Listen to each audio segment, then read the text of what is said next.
Hi everyone, welcome to You and Your Money. I'm Giselle Waite, an economist at the Central Bank of Belize. In this episode of You and Your Money, we are focusing on credit and loans.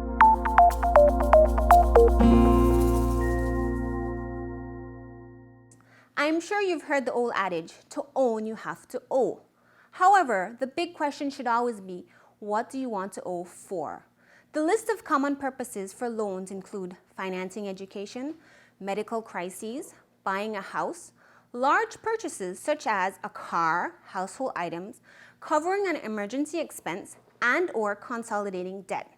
It is equally important when thinking about loans to evaluate the interest rate and how this affects how much you will pay back monthly. Simply put, the higher the annual interest rate on the loan, the bigger your loan balance will be and the longer it will take to pay off the debt. Most lenders will look at your credit worthiness, how suitable you are to receive financial credit based on your repayment history, among other factors, to determine your interest rate. Actually, this is an important reason why I would encourage you to become a member of a financial institution. You should always evaluate the purpose of a loan to determine whether you need to borrow and whether you have the ability to meet the payments. If you're finding it hard to keep your head above water financially, I'm pretty sure that you've thought of some form of a loan or credit.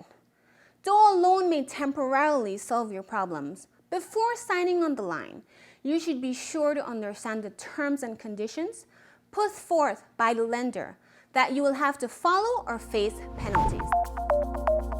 To help us better understand credit and loans, here is our expert, Carla Oliva. Thank you, Giselle. When a customer is given access to credit or is granted a loan, it is expected that these funds will be repaid in full along with the interest charges associated with it.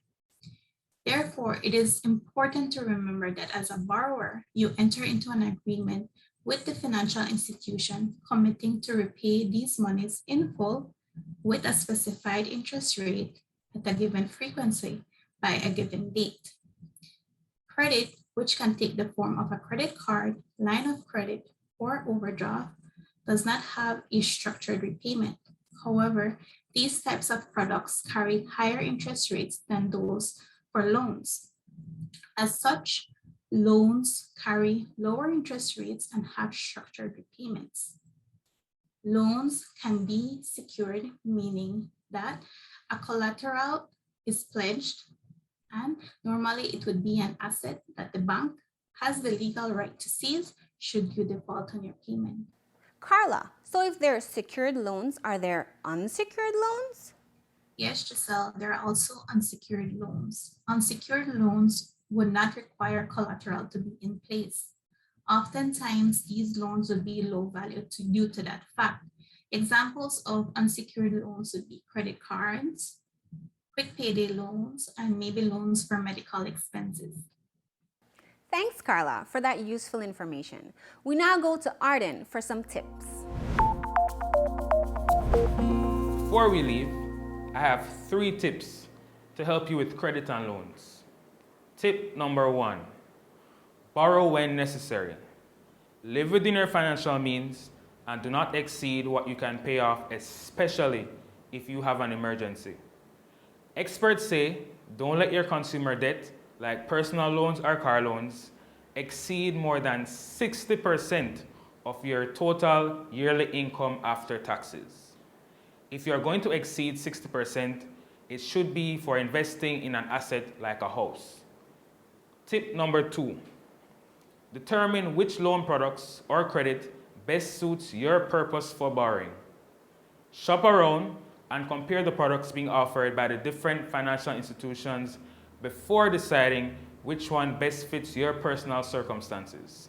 So I repeat, shop around and educate yourself about the interest rates and fees on the market. Tip number 3, make sure you pay every bill on time, every time. If you have trouble keeping your bills in order and staying organized with payments, set up electronic billing and payment reminders on your phone to stay on top of your bills.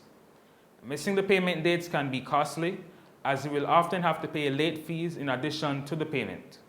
In closing, manage your debt carefully and consistently to avoid affecting your creditworthiness and developing a Malpago reputation, which makes it hard to get a loan the next time you really need it. Thanks for joining us. I am Giselle Wade. This has been another episode of You and Your Money.